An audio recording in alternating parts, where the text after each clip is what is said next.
तो my dear friends, good evening. और एक बार फिर से आप सबका स्वागत है हमारे यूट्यूब चैनल में English grammar with Pandey ji. कल का हमारा लेसन था लेसन 4 वर्ब, और क्रमशः आज का हमारा लेसन है the adverb. The adverb means तो आप लोग समझते ही हैं, क्रिया विशेषण होता है। क्रिया विशेषण एक मॉडिफाइंग वर्ड होता है। मॉडिफाइंग मीन्स आप समझते हैं संशोधित पद।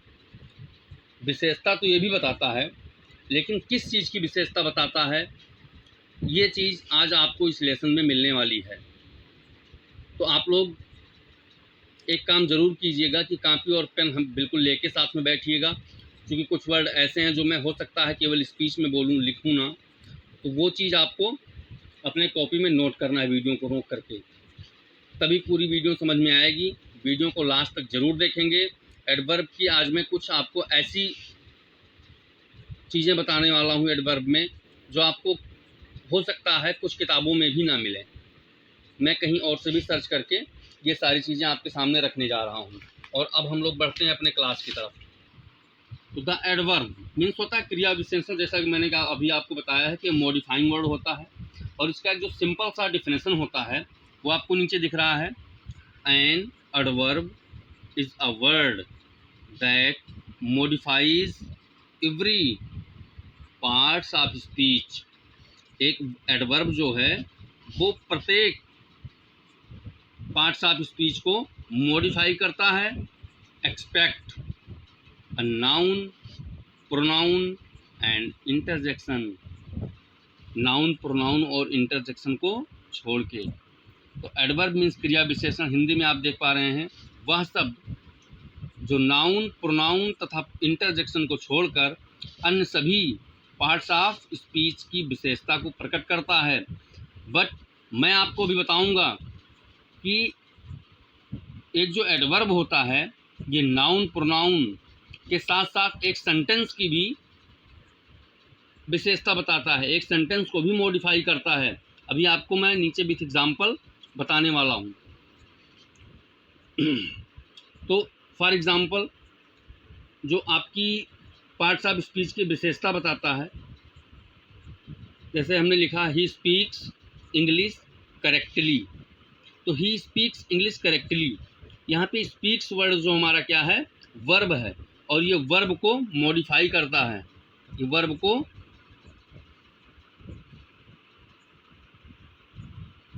मॉडिफाई करता है। नीचे सेकंड आपका दिख रहा है, Sangeeta is very sincere. Sincere word यहाँ पे आपका क्या आ रहा है, एडजेक्टिव। तो यहाँ पे एडजेक्टिव हमारा मॉडिफाइज हो रहा है। एडजेक्टिव हमारा क्या हो रहा है, मॉडिफाइज हो रहा है। Third, I went there quietly. अब यहाँ पे जो क्वाइटली वर्ड आपका है ये क्या है, एडवर्ब है। तो यहाँ पे आपका एडवर्ब मॉडिफाई हो रहा है। ये सारे पार्ट्स ऑफ स्पीच ही हैं, verb, adjective, adverb, preposition and conjunction. ये सारे आपके क्या हैं, पार्ट्स ऑफ स्पीच। नेक्स्ट आपका आ रहा है, an eagle flew just over. An eagle flew just over her head. यहाँ पे ओवर वर्ड जो है आपका ये प्रीपोजिशन है। ओवर क्या है आपका, प्रीपोजिशन। तो ये प्रीपोजिशन आपका मॉडिफाई हो रहा है। Fifth, the train left just before we had reached the station. यहाँ पे ये बिफोर वर्ड आपका कंजंक्शन है। ये बिफोर वर्ड क्या है आपका, कंजंक्शन। तो ये कंजंक्शन को मॉडिफाई कर रहा है। कंजंक्शन को ये मॉडिफाई कर रहा है। मोस्टली पार्ट्स ऑफ स्पीच में ये चीज़ें आपकी जो आ गई हैं, verb, adjective, adverb, preposition, conjunction. Adverb जो है इन 5 को मॉडिफाई करता है। ठीक है, इसे ही हम क्रिया विशेषण कहते हैं। ये हमारे कितने प्रकार के होते हैं, काइंड्स ऑफ एडवर्ब। ये मोस्टली लिखे जाते हैं 3 टाइप्स के, जैसे सिंपल एडवर्ब, रिलेटिव एडवर्ब होता है एंड इंट्रोगेटिव एडवर्ब होता है। सिंपल एडवर्ब आपका क्या होता है, मैं बता रहा हूं, ध्यान दीजिएगा। सिंपल एडवर्ब, सिंपल एडवर्ब्स के द्वारा आपका टाइम, समय, स्थान, संख्या, मैनर मीन्स ढंग, रीजन जैसे हो गए कारण, इनका बोध होता है, ठीक है। और इनके 7 भेद होते हैं, ये आपको मैं नेक्स्ट वीडियो में बताऊंगा कि ये 7 तरह के 7 टाइप्स के होते हैं, कौन कौन से होते हैं। आज इस वीडियो में ये चूंकि बहुत लंबा हो जाएगा, इसलिए मैं केवल इतना ही। अब जैसे आपका सिंपल जो एडवर्ब है, इसका पहला एग्जाम्पल मैंने लिखा, you do your work carefully, आप अपना काम सावधानी से करते हैं। तो एडजेक्टिव से बनने वाले वर्ब्स जिसके अंत में ly होता है, प्रायः एडवर्ब्स ऑफ मैनर कहलाते हैं। ये क्या है आपका एडवर्ब्स ऑफ मैनर। जैसा कि मैंने आपको बताया था कि सिंपल एडवर्ब में टाइम होता है, प्लेस, मैनर यानी ढंग होता है, इन सब का बोध होता है।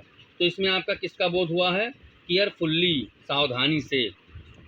इसमें आपका मैनर का बोध हुआ है, ढंग जिसे कहते हैं, केयरफुल्ली मीन्स ढंग, इसमें ढंग का बोध होता है। ये आपका सिंपल एडवर्ब है।